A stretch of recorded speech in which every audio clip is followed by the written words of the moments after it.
Hello everyone. My name is Punit. I'm from Reskill. So we are just now few hours left to start the AI hackathon with Meta Llama, and here we are doing an session with AWS. The session is all about uh, how you can enable AWS and Llama together. And the brief overview about this session, like we will tell you about like how the AI/ML stack would work, how Amazon Bedrock overview will be there, Meta Llama on AWS, and the Bedrock agents and some knowledge bases will be shared by our guest Supreet. So I just wanted to invite Supreet to come. Hey Punit, thank you. Thanks for the brief overview of Yes. what we are doing today. I'll just start with a quick introduction about myself. I'm Supreet. I'm a startup solutions architect. I closely work with the ML and GenAI core startups across India, and I've been with AWS for the last 6 years. So for the next few minutes, the agenda is that for the next 30 minutes, what I'll do is I'll give you a brief overview of what AWS has to offer in terms of the GenAI and how to use the Meta Llama models through AWS, right? How can you self-host, or if you want to access the Llama models in the serverless fashion just through APIs using Bedrock, how can you do that? And what are the different offerings and the use cases, right? So I just want to quickly run you through that. And the last 10-15 minutes we can spend for any queries that you have, any questions that the participants have. Does that sound good? Sure. Yeah, yeah. Also, I just wanted to add, like tomorrow we will have mentors like Supreet and his colleagues will be there at the hackathon. And if you face any sort of problem or any sort of engagement, so you can meet them at there and then at the place, and they'll get I mean problems resolved from your side. Apart from that, we are also having some coupon codes for the compute, like $100, which will be eventually given to the teams those who are required. So Supreet, you can also just put the emphasis on this, and we will good to go from there. And then Sure thing. Yeah, good point there. Yeah, we know for a fact that again, many of you will want to again customize the models and probably self-host as well. Now, you'll definitely need some GPUs, and for that you'll leverage cloud. So we don't want to you to kind of be worried about the commercial side of things on spending on this compute on cloud and so on. So we do have $100 coupon codes for you that will disburse tomorrow. So anyone who's interested in using AWS platform for either self-hosting, or if you want to use Bedrock, use the Llama models to Bedrock and so on, then I think we have some arrangements on how we can disperse the coupon codes, but we do have AWS coupon codes for you, so you can definitely leverage that. Yep. All right. We are ready to get started, I believe. Let me just share my screen. yeah, yeah. Puneet, let me know if the screen is visible and specifically the AWS AML stack. Yes, visible. Okay, thank you. All right, I'll quickly get started with giving you a brief overview of the AWS AML stack. These are some of the services that you'll probably be, looking at or using for either self-hosting the models or self-hosting the Llama models, or customizing the models, either fine-tuning or just using the base models as a API, right? So let me touch upon these three layers from the top down. The first layer is called the consumer layer, or what we call as the managed services layer. So at the top, you'll see something called as, at the generative AI stack, you see something called as Amazon Bedrock. That is something that you can leverage. For instance, if you have a use case where you would like to consume Llama 3.18 billion model, or let's say Llama 3.2 model for some of the vision use cases, you would like to just consume those models out of the box. You don't want to be worried about the scalability or self-hosting the LLM, in fact, right? You just want to consume the base model, right? In such a scenario, what you can use is you can just use Amazon Bedrock. In simple terms, it's a serverless way of accessing the LLMs. You only pay for the request that you make in terms of the number of input and output tokens. You don't have to pay for the underlying infrastructure on which the models are hosted on, right? Now, complementing these particular services, for example, let's say you would like to build an application that's kind of like, let's say, that's supporting a voice agent, right? You're just taking voice as inputs, and you're generating some responses through some of the LLMs which generate the text. But this voice, this solution needs the text to be again spoken back to the user. Now we would like to have a solution that can convert this text back to speech, right? So for that, you can definitely use some of the specialized AI services which can work really well with our Meta Llama models, right? For instance, like I said, text to speech, you can go for Amazon Poly, which is one of our core AI service. Or if you have to do any kind of NLP task, you can go for Amazon Comprehend. If you have huge set of documents, let's say you're working on a use case or a project that has something to do with contract management. Now we know for a fact that the vision LLMs have certain limitations on the size of the documents that they can process, right? If you need a pure OCR engine that can extract the text, and then you can use the Llama models to do the analysis on the documents or summarizing the documents and so on, then you can go for some vision models or the OCR models like Amazon Textract, right? So this is a brief overview of what the managed services layer does. I'll give you a brief demo about Bedrock and certain aspects of Bedrock as well. But before that, let me just take a couple more minutes and quickly cover all the theoretical concepts from the AML stack.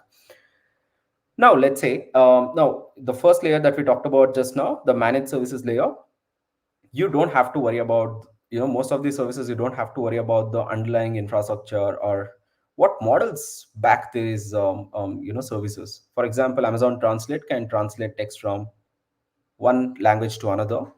Now it's a encoder decoder architecture based models, but you don't have to worry about what that specific model is, and it's since it's a managed service, right? Now, let's say you would like to have some customization. For example, now Bedrock, yes, supports Llama 3.1, 3.2, and different t-shirt sizes of the models as well.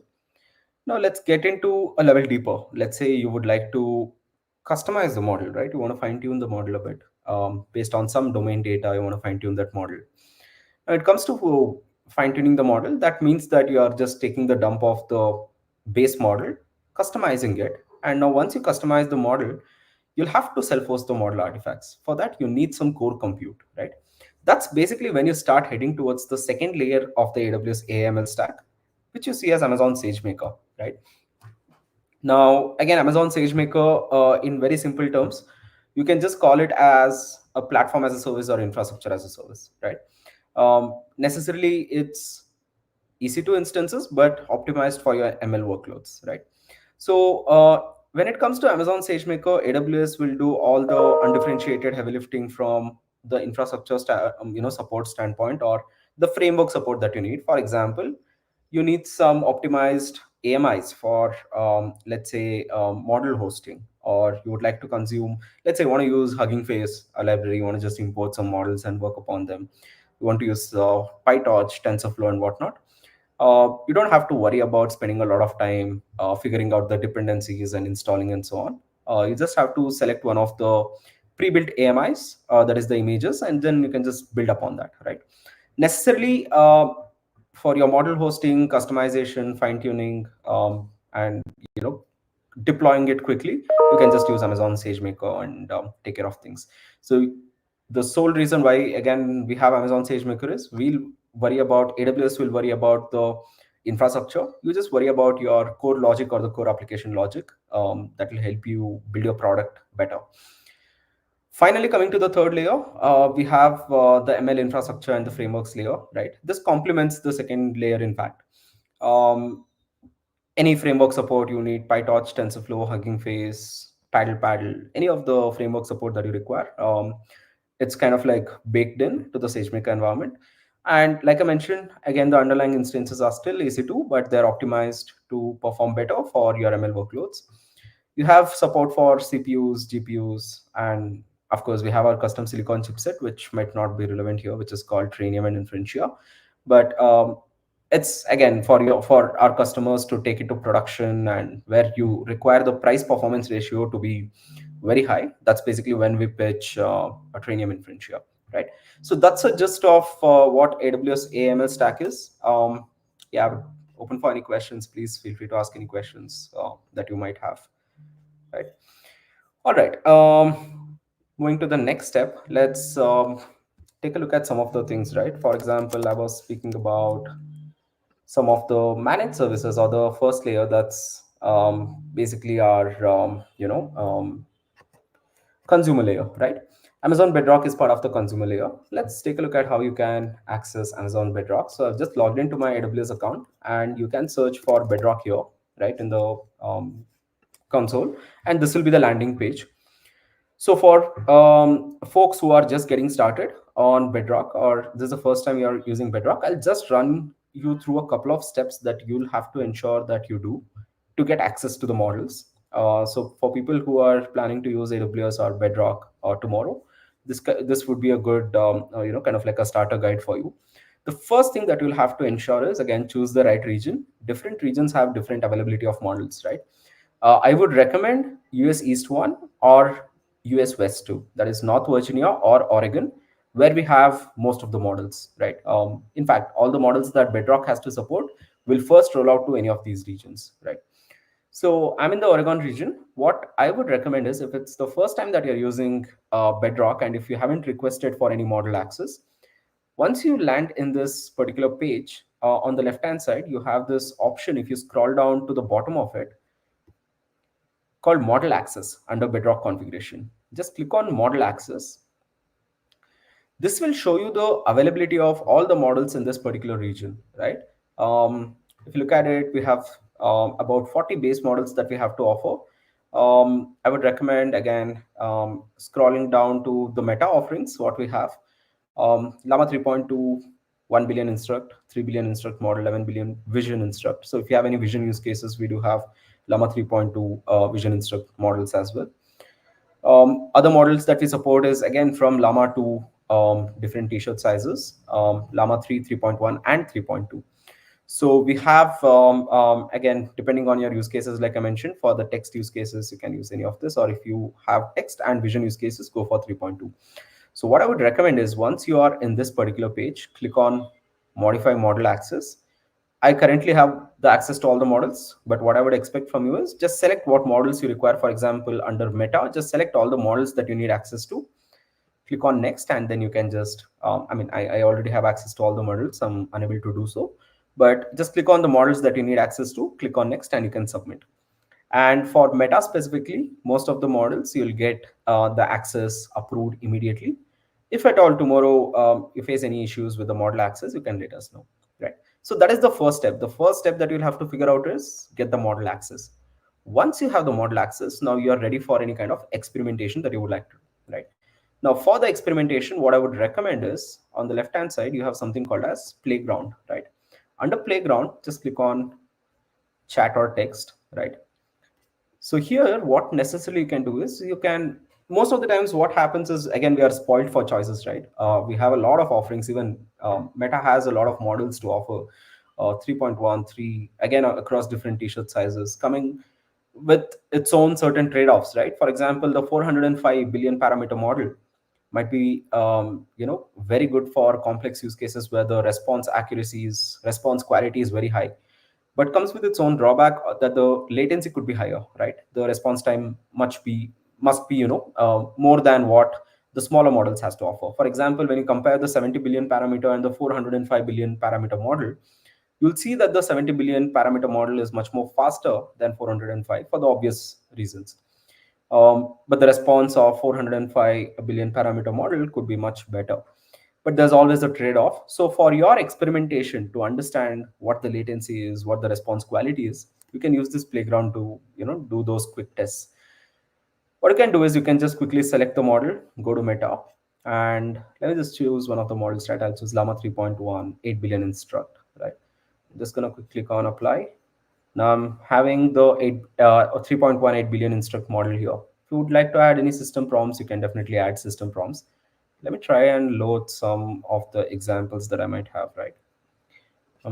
I think all the examples are from Llama 2, but that's all right. I think let's just use Llama 2 chat for now. You're a data scientist trying to explain to a 5-year-old. Can you explain what is a transformer in a machine learning? I'm just showing, these are very simple prompts. I'm just trying to show the Bedrock features where you can find what metrics, for example, the number of input tokens, output tokens, the total latency, and so on, right? So here you can check this out. On the top right, you have the number of input tokens to be 41, output tokens to be 361, and the total latency is 8.8 seconds, right? So this is just one way of doing so. Now, if you want to do a compare mode, right? I want to compare between two different models. I want to compare between Llama 2 Chat 70 billion versus, let's say, I want to compare it against Llama 3.1 70 billion instruct model, right? Um, what we can necessarily do is I can just type in the same prompt,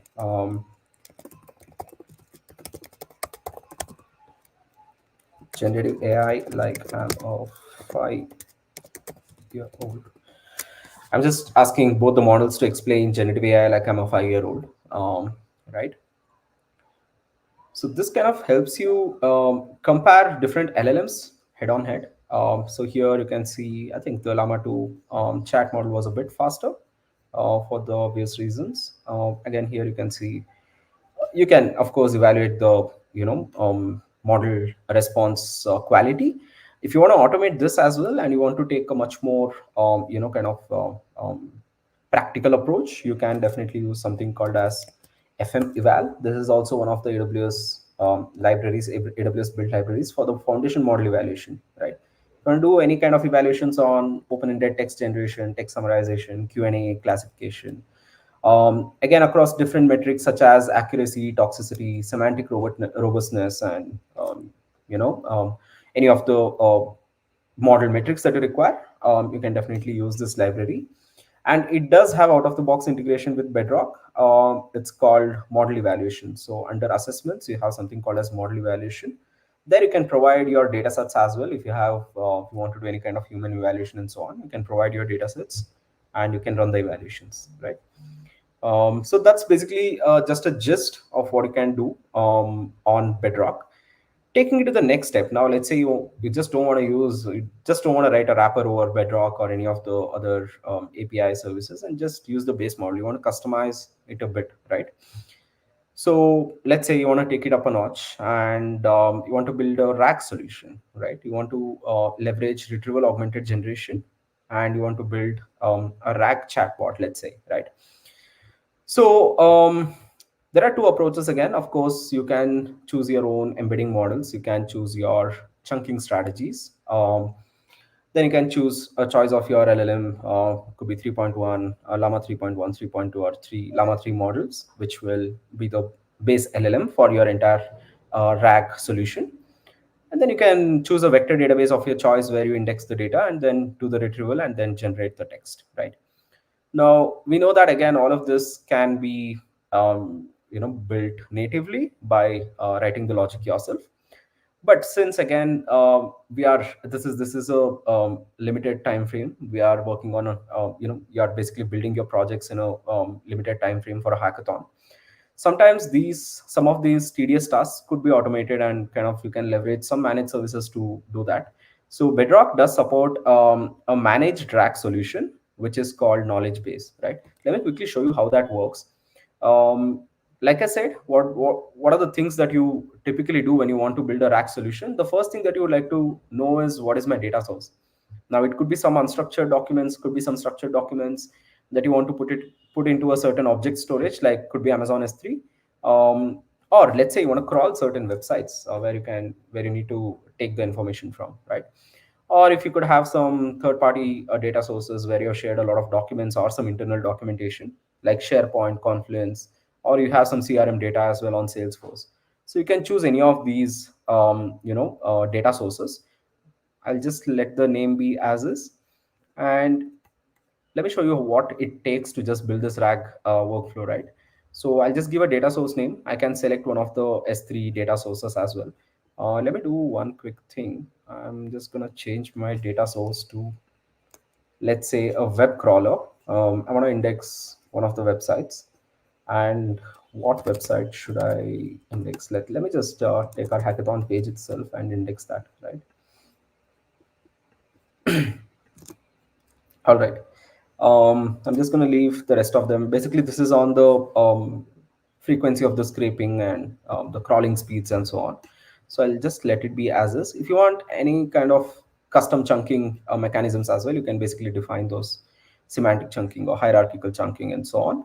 I'll just let it be at the default as is. Then you go for the embeddings model. Something that I would recommend is Titan Embeddings V2. Again, you can choose your different vector dimensions based on the context that you need and the accuracies that you need. You can definitely choose that. Finally, a vector store of your choice. Here I'm just going with the recommended one, that's OpenSearch serverless. Else you can choose between OpenSearch, Aurora, PG Vector, that is the PG Vector extension, or MongoDB Atlas, Pinecone, or Redis. Right. I'm just going to choose OpenSearch serverless. Sole reason being, again, supports hybrid search, which is both semantic and lexical search, along with k-nearest neighbors. So all I have to do is just click on create knowledge base. I already have a existing knowledge base. Let me quickly show you how that works. This takes a certain time, probably a good 5 to 10 minutes to index the data. But I've already indexed data on one of the knowledge bases that I've created. So let me quickly show you how that works.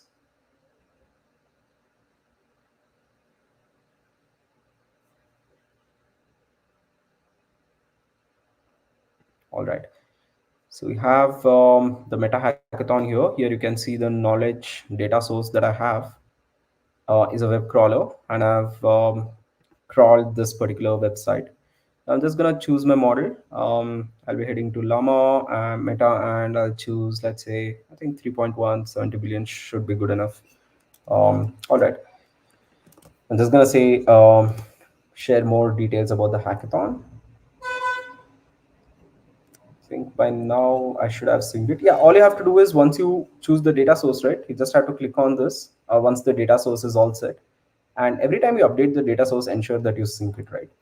And here you can see I just said share more details about the hackathon. It says hackathon is a 30-hour event using Meta's Llama models and 19th and 20th October and so on, right? I just want to quickly know the venue of the hackathon. I'm just going to say what's the venue for this hackathon. WeWork Galaxy, ground floor, Residency Road, right? Or anything else that I want to ask, saying who are the judges and mentors. And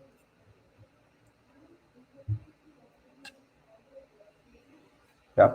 So yeah, the idea is now it's that just that if you can leverage any of these managed services to build those RAG workflows rather than spending a lot of time doing the tedious tasks of managing a vector database and whatnot. In fact, you can work on much more meaningful things like re-ranking the retrieved chunks and then improving the accuracy of the RAG and so on. I would definitely recommend doing that rather than just spending a lot of tedious, work on doing a lot of tedious tasks like managing your vector database, hosting that, and so on, right? So yeah, this is one feature that you can definitely leverage on Bedrock, and you can use Llama models along with that. And if at all you would like to have much more, if you would like to go for agentic flows, Bedrock also supports agents. So you can definitely leverage Bedrock agents for your custom workflows and so on. And if you also need function calling or tool usage, Bedrock does support that. Let me actually show you a couple of examples on how you can do that. So that is Amazon Bedrock in a nutshell. In the meanwhile, I'll also show another very important service for, especially for folks who would like to fine tune and self host the LLMs, right? Or you already have some of the fine tuned LLMs for certain domains on Hugging Face. You want to just bring it to a certain infrastructure and self-host it. You can definitely do that. I'll quickly show you how you can do that and what services you can use. This is called Amazon SageMaker. All you have to do is create a domain which will give you access to the Jupyter environment, right?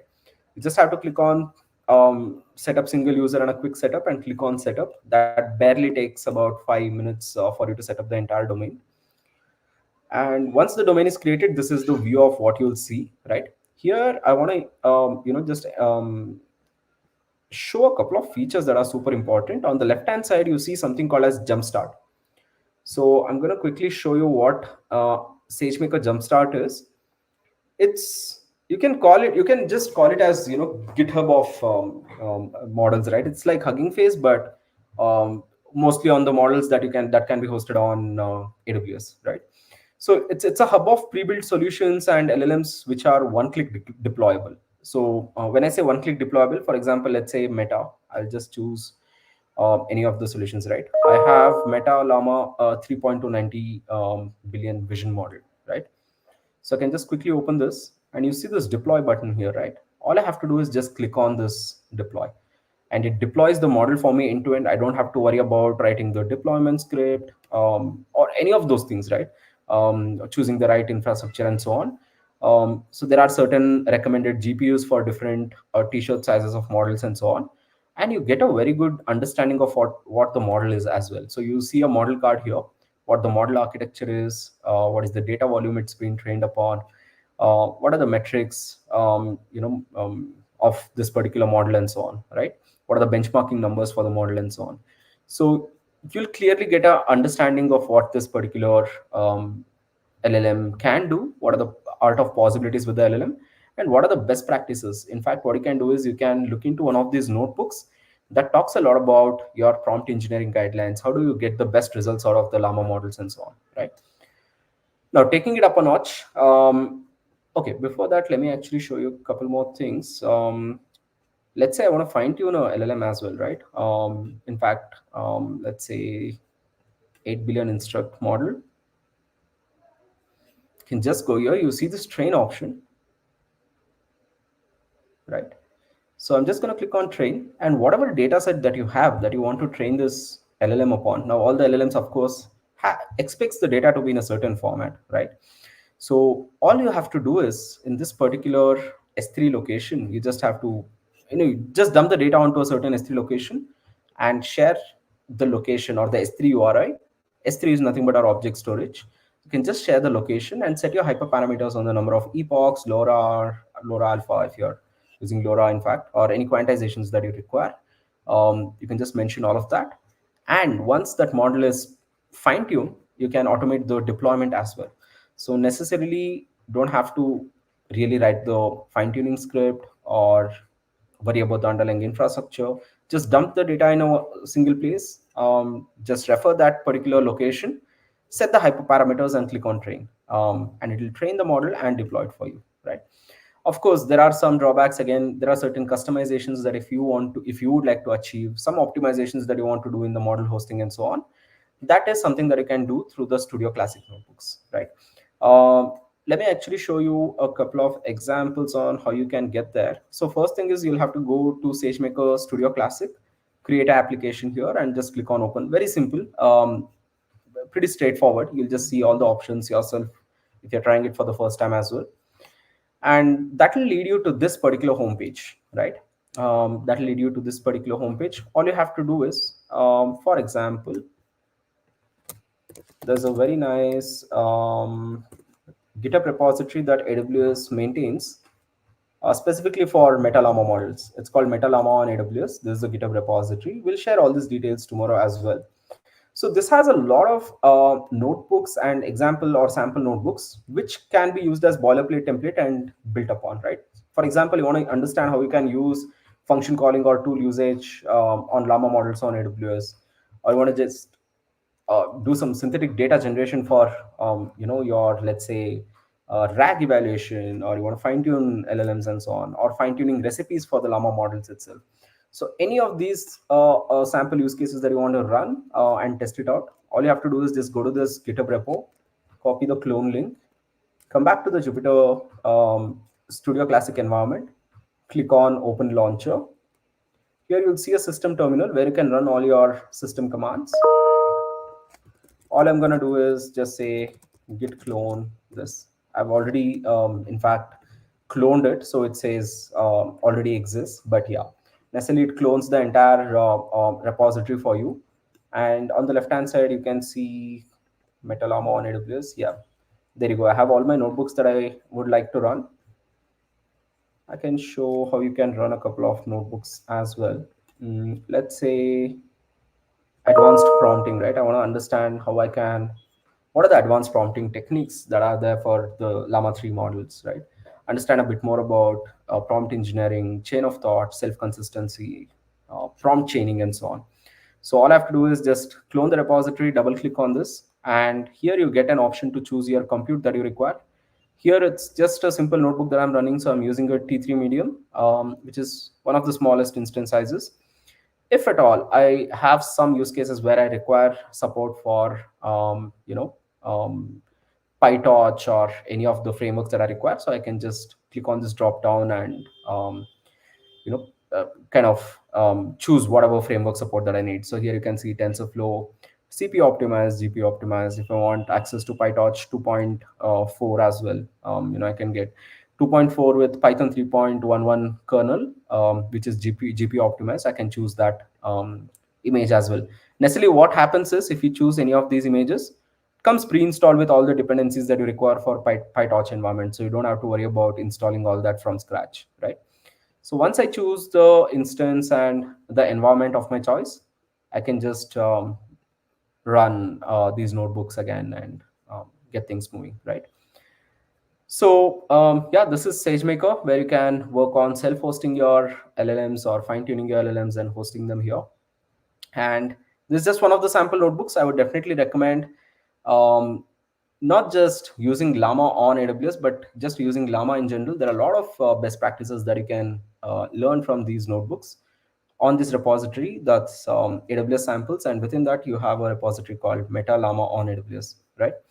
So yeah, here you can learn about all the prompt engineering techniques. Similarly, we have a lot of other examples, like you want to use tool usage. Llama 3.1 came out with out of the box integration with Brave Search and Wolfram Alpha tool usage as well. So if you want to do execute any of those function calling tool usage, you can just look at the sample notebooks, which not just shows you how you can use those tools or how you can basically build the solution leveraging this function calling. It also takes care of or helps you understand a lot of best practices on hosting the LLMs on SageMaker, host or using the LLMs through again any of the Amazon offerings like Bedrock and so on, right? So you'll be able to understand a lot of optimizations as well through these sample codes, which are very well documented, right? So yeah, that's basically what I wanted to cover. On similar lines, you have a lot of other tools that complements as well, complements Llama.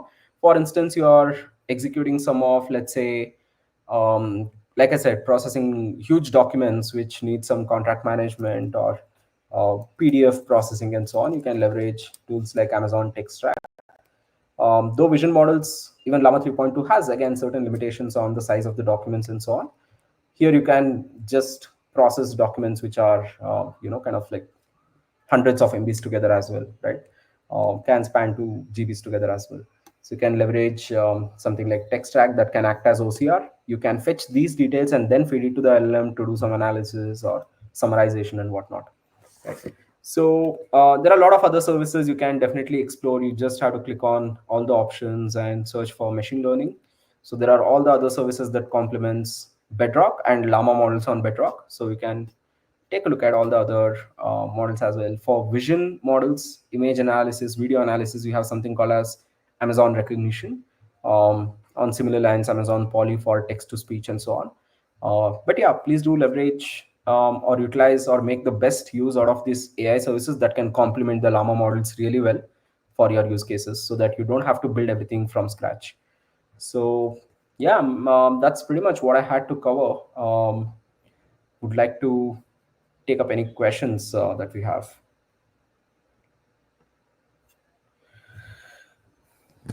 All right. I'm going to take up the questions one by one. How do we get credits? Actually, we are using our own credits right now, so that would be very helpful. Yeah. For this, we do have a mechanism to disperse the credits. We have credits for all the teams. $100 credit coupon codes.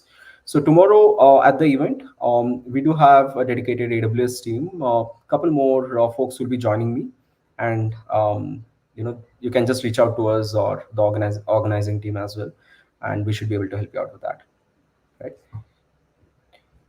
And also, do we have any coupons for Grok?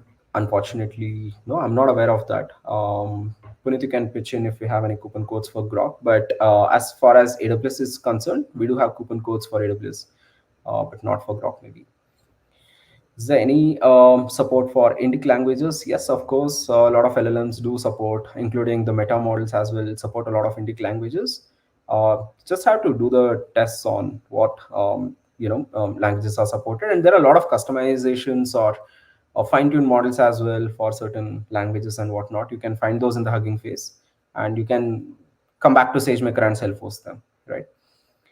Can we use existing account of AWS for Hackathon, or do we have to set up a new account to use the credits? You can use the existing ones and use the credits. We will give you a detailed instructions on how you can leverage these credits on the existing AWS accounts. Yeah. And will we get the credit loaded account tomorrow? No, it's going to be your own AWS accounts. We'll just provide, the credits itself. And in fact, if you haven't created a AWS account, you'll need a credit card.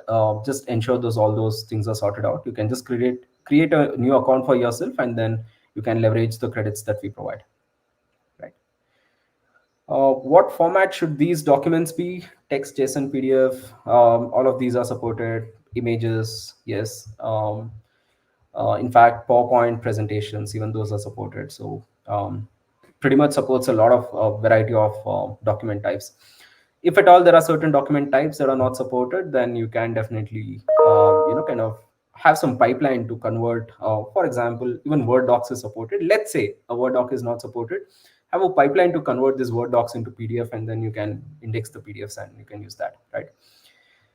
What knowledge sources are supported? PDF, text, audio, video. Anything that has to do with text, yes, it's supported. Audio and video, not yet. We have specific models again for audio. Necessarily, what we would recommend is you can just transcribe the audio files. We have services like Amazon Transcribe that converts your audio to text, and you can capture this text and store it in .txt or any of the forms, and then you can index that data there, right? Videos can be broken down into images and then basically the frames and then the text, and you can correlate by the time frames, so you can do that as well. Will the links to these notebooks be shared? We'll definitely share a quick link tomorrow. We'll share a QR code with all these instructions and information available at the event tomorrow. Yeah. Please tell about agents as well. The next question from Bharat. Please tell about agents as well. Yeah, I mean, to cover agents, it's a pretty short call, but we'll be there the entire day. In fact, if you need any kind of guidance on building agents on Bedrock, um, we have a few folks, 3 to 4 folks who are there who'll be there at the event dedicatedly for supporting the participants and mentoring you folks. So you can definitely drop by, talk to us. We can show you hands-on or help you hands-on on how you can develop these agents and so on, right? Which models can be used for audio to text? Yes, Amazon Transcribe is a managed service on AWS that can be leveraged to convert audio to text. You can use Amazon Transcribe. That does support a lot of native Indian languages and, of course, English, obviously, and a lot of other international languages as well.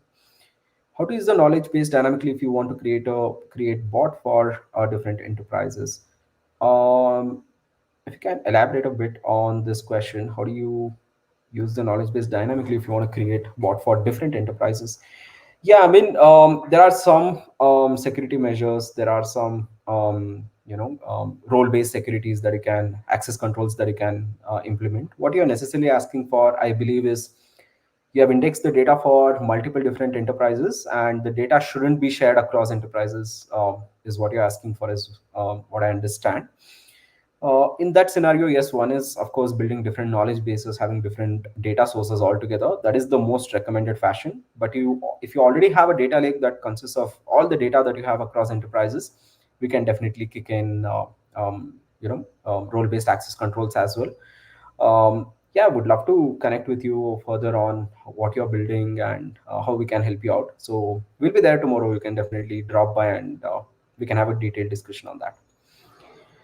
And the next question, we have a use case of reading QR code images to extract text that don't get scanned by usual scanners. Is there a way, any vision library that can improve the accuracy there? I do have a couple of third-party sources. I can definitely share those details as well. I don't have the names at the top of my head right now, but there are definitely some of the images you want to just scan the QR code and navigate to that particular resource and then extract the text. There is what you're asking for, I believe. You can definitely do that. Let me gather that information. Please do reach out to me tomorrow. I'm Supreet from AWS. We can have a much more detailed conversation about this. And can we deploy Hugging Face model on Bedrock, or do we have to use SageMaker? I would recommend you to use SageMaker for the tomorrow's event. The reason why I'm saying this is, if you use Bedrock, it comes with certain criteria.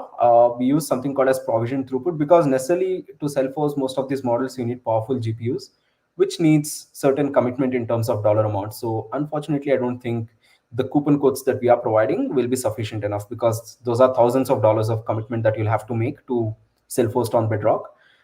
Hence, what I would recommend is on the fly, you can just deploy to a SageMaker. And what you can do is, if you go to Hugging Face, for most of the models, there is a code snippet already on how you can use the Transformers library to out of the box deploy it on SageMaker. So you can just copy paste that code onto the SageMaker environment and deploy it altogether. So to answer your question, I would recommend using SageMaker, but you can definitely deploy on both SageMaker and Bedrock. Bedrock terms and conditions are applied. Only certain model architectures are, supported on the lines of Llama 3.1, 3.2, Llama 3 base models. But yes, when we will use SageMaker, is it easy to deploy or a bit complex? Again, I think I covered that briefly.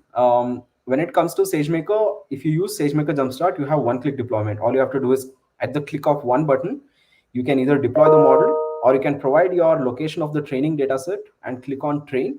It automatically trains and deploys the model. So it's just a one-click deployment that you'll have to do, Rakesh.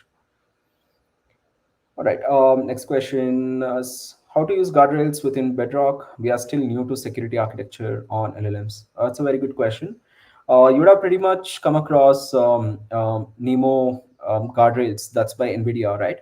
So Bedrock again supports something on the similar lines, where you can add guardrails to LLM.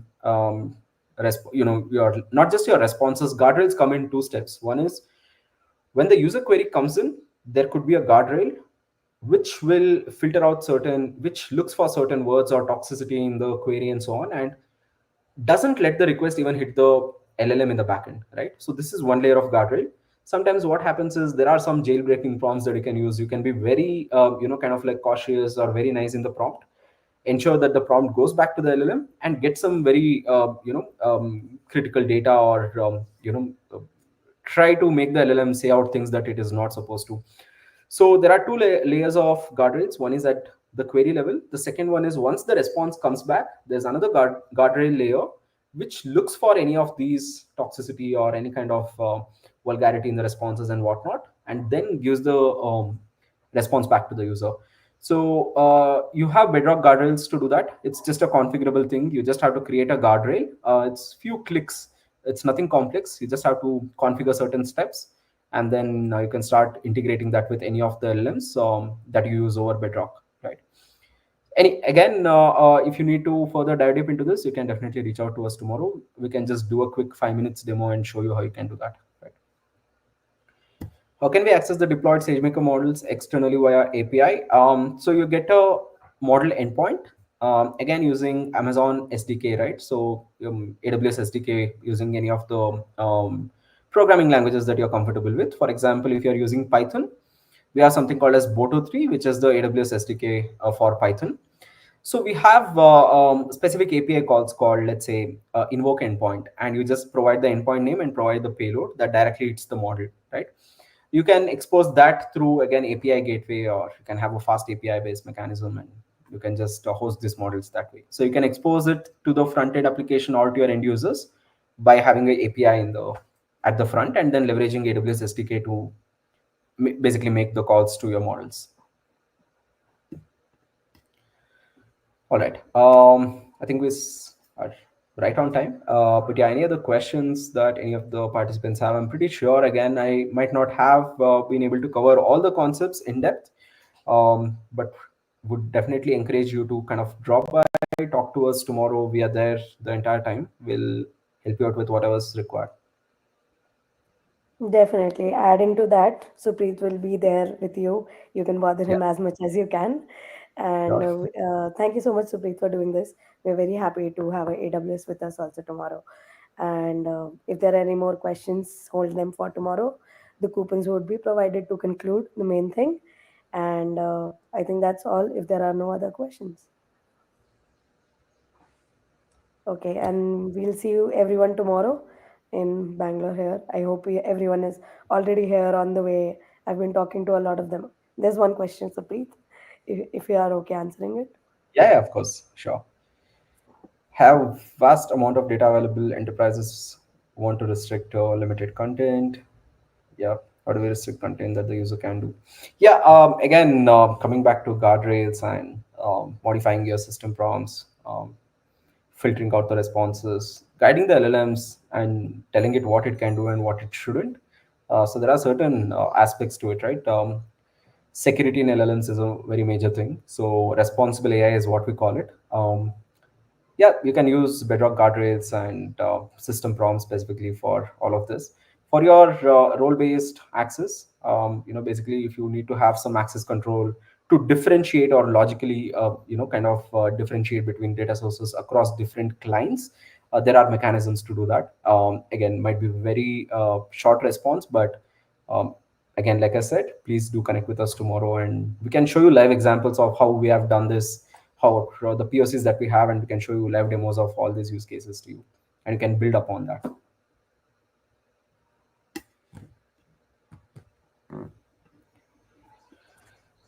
Any other questions?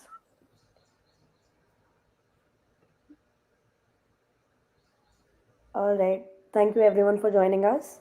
Thank you so much, Supreet, for doing this session and clearing our doubts. And once again, we'll see everyone tomorrow. Yeah. Thanks, everyone. Yeah. See you.